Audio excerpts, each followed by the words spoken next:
Hola, ¿qué tal? Me llamo Levi. Bienvenidos a este nuevo video que les traemos el día de hoy. No olviden suscribirse porque esto nos ayuda a seguir creciendo y a traerles más contenido. Comencemos.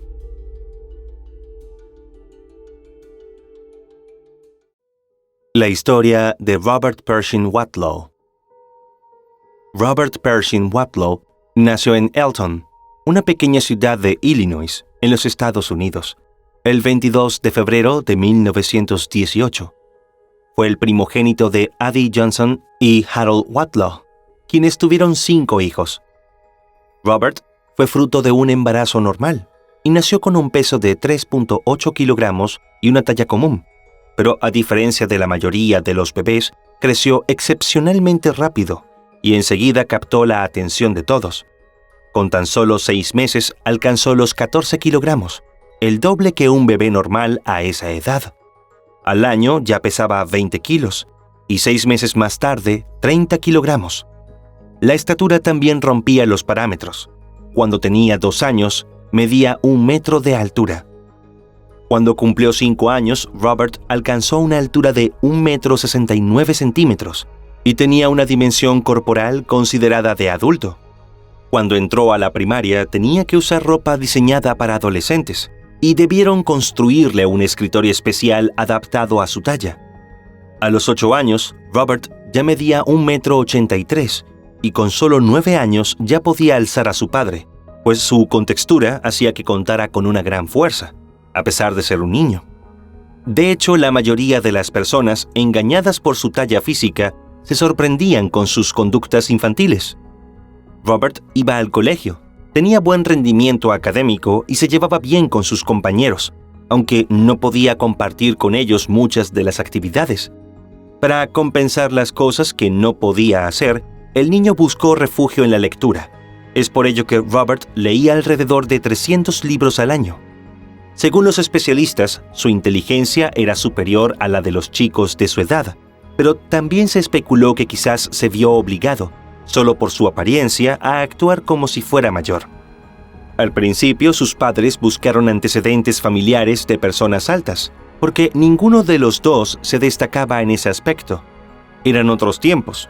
Había menos información y nadie podía concebir que crecer demasiado llegara a ser un problema. Los médicos examinaron en varias ocasiones a Robert y se dieron cuenta de que su crecimiento se debía a una hiperplasia de la glándula pituitaria. Dicho de una manera sencilla, este problema glandular hace que exista un nivel anormalmente alto de la hormona de crecimiento, y su familia se enteró por primera vez de esta afección cuando Robert tenía 12 años. Pero en ese entonces, la medicina no era tan avanzada como hoy en día, por lo que nadie sabía qué hacer. Así que sirvió de poco tener el diagnóstico porque aún no se habían desarrollado tratamientos para esa condición. Robert, que tenía una vida relativamente normal, se unió a los Boy Scouts y, como era de esperar, tuvo que mandar a pedir que le hicieran un uniforme especial, ya que las tallas tradicionales ciertamente no le cabían. A los 14 años alcanzaba los 2,24 metros de altura. A esa edad usaba calzado del número 25 estadounidense y del tamaño 60 en Europa. Robert se unió a la Orden Internacional de Demolay a los 15 años, la edad mínima a la que podía ingresar, y se convirtió posteriormente en masón. En 1936, con 18 años, se graduó de la escuela secundaria y se matriculó en la Shortleaf College, en Alton, con la intención de estudiar Derecho. Aunque el chico era muy inteligente, no le fue muy bien en la carrera de leyes. Robert no era una persona que pasara desapercibida.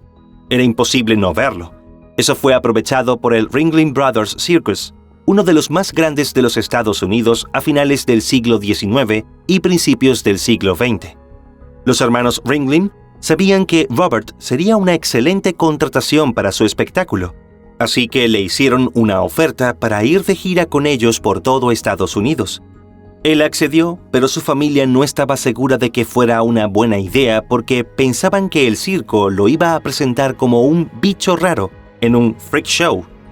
Sin embargo, su familia se tranquilizó cuando el circo lo exhibió con gente pequeña para que los clientes pudieran admirar aún más su altura. Como era de esperar, Robert atraía a una gran multitud dondequiera que se presentaba durante los espectáculos de circo.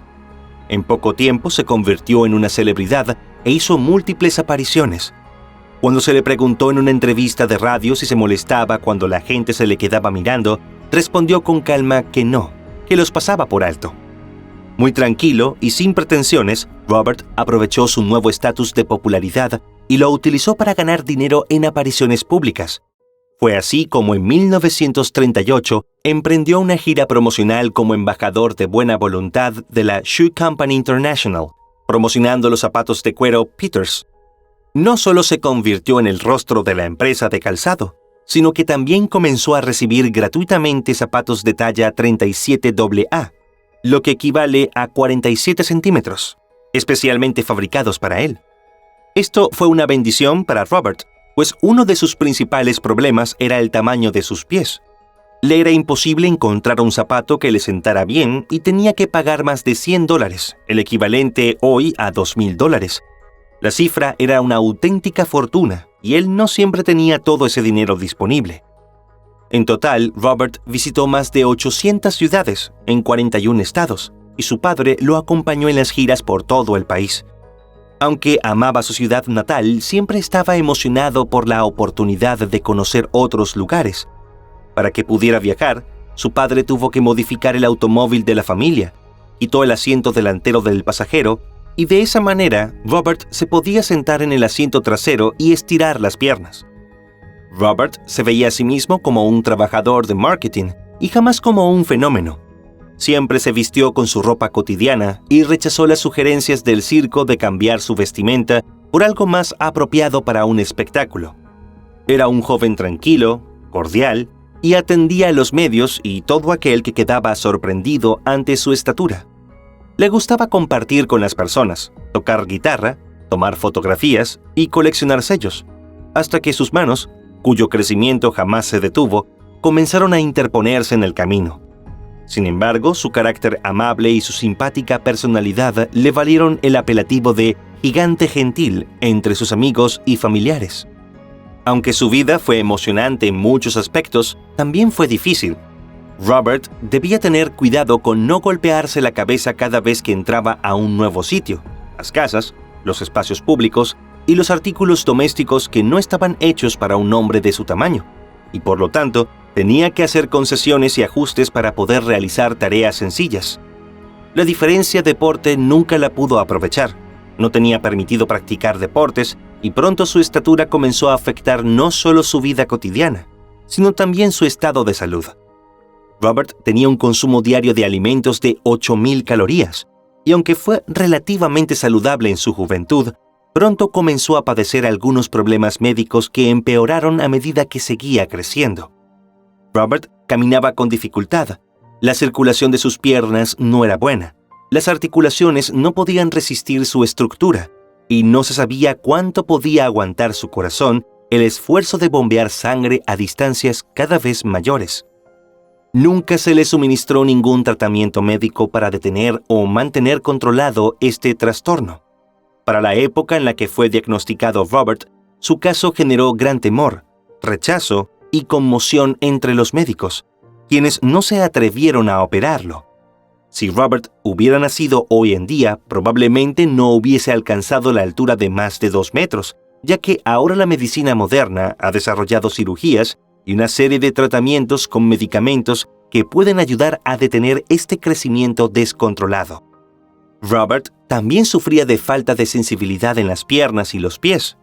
Esto, a menudo, hacía que no se diera cuenta cuando le aparecían ampollas o heridas, que se infectaban, a menos que se inspeccionara su cuerpo. Eventualmente también necesitó de aparatos ortopédicos para las piernas y un bastón para poder moverse y sostener su cuerpo que le cansaba mucho. Aún así, prefería caminar solo y se rehusó a usar silla de ruedas, a pesar de que eso le hubiera sido de gran ayuda. El 6 de junio de 1940, Robert fue invitado para participar en una feria provincial en Manistee, Michigan, lo que provocó que pasara todo el día de pie y sin mucho descanso. Cuando el evento terminó y volvió al hotel donde se estaba hospedando, se dio cuenta que se le había formado una ampolla en el tobillo derecho, causada por el roce de uno de sus aparatos ortopédicos que había sido ajustado una semana antes. La herida pronto se infectó y Robert tuvo fiebre alta. Cuando los médicos acudieron en su ayuda, recurrieron a una transfusión de sangre y una cirugía de emergencia. Robert fue hospitalizado y, estando en cama, los médicos lo midieron el 27 de junio de 1940. Para ese momento medía 2 metros con 72 centímetros. Nunca había parado de crecer. Desafortunadamente, su situación empeoró y no pudieron salvarle la vida, ya que su asombrosa altura lo había dejado con un sistema inmunológico debilitado, que, finalmente, cedió a la infección. Robert lamentablemente falleció el 15 de julio de 1940 a la 1:30 de la mañana en un hotel en Michigan mientras dormía. Su funeral se realizó 4 días más tarde, el 19 de julio, y asistieron más de 30,000 personas. Fue enterrado en el cementerio de Oakwood, en Elton, Illinois, en un enorme ataúd que midió 3,28 metros de largo, 81 centímetros de ancho y 76 centímetros de profundidad, y pesó alrededor de 450 kilos con él adentro. Se necesitaron 18 portadores del féretro para llevar el ataúd dentro y fuera del funeral, cuando habitualmente se necesitan 6 portadores. Su lápida es de cemento sólido y su monumento es 2 veces más alto que los del resto. Se cree que la familia de Robert quería asegurarse de que su cuerpo no fuese profanado ni robado tras su muerte. Su familia también quiso preservar su legado a su manera preferida y querían que Robert fuera recordado como un buen chico y nada más. Así que destruyeron la mayoría de sus posesiones para evitar que los coleccionistas de fenómenos y de rarezas las empeñaran por dinero. Aunque con el paso del tiempo han surgido diversas historias sobre hombres de una altura excepcional, en realidad sobre muy pocos se ha hallado evidencia. En este sentido, en su primera edición, el 27 de agosto de 1955, el libro Guinness de los Récords le otorgó a Robert el título del hombre más alto de la historia. También ganó el título de las manos más grandes, dado que medían 32,3 centímetros desde la muñeca hasta la punta de su dedo medio. Este gigante de buen corazón, que murió cuando apenas tenía 22 años, también obtuvo varios reconocimientos póstumos, entre los cuales destaca una estatua de tamaño real en la avenida universitaria de Elton, enfrente del Museo Elton de Arte e Historia en Illinois. La estatua fue erigida en 1986, en honor al residente más famoso de la ciudad. El Museo de Elton también ha dedicado muestras de los artefactos que una vez fueron parte de la vida de Robert, incluyendo un escritorio de madera, ropa de graduación e incluso accesorios hechos a medida para dar cabida a su gran tamaño. También hay una serie de modelos en tamaño real de él en una variedad de museos en todo el mundo. Otra estatua suya está ubicada en el Museo Guinness en Niagara Falls, en Ontario, Canadá, y otras en varios museos, Ripley, Believe It or Not. Actualmente, el hombre vivo más alto del mundo es de nacionalidad turca, Sultan Kösen, que mide 2,51 metros y forma parte del top 6 de los hombres más altos de toda la historia, aunque Robert continúa en el puesto número 1, pues nadie ha superado todavía la altura que alcanzó, y quizás nunca sea superado. Robert Wadlow es una leyenda de cuerpo, mente y corazón gigante al que no le impidieron convertirse en una celebridad, brillar por su inusual cualidad y perdurar, incluso después de su muerte. No dejó de crecer jamás, por lo que se cree que, de haber vivido más, es posible que hubiese alcanzado una altura mayor. Robert seguirá viviendo en los libros de historia y en los archivos de Guinness World Records como el hombre más alto de la historia. Y bien, querida audiencia, este fue el caso del día de hoy. No olviden suscribirse para seguir apoyando al canal. Nos vemos la próxima.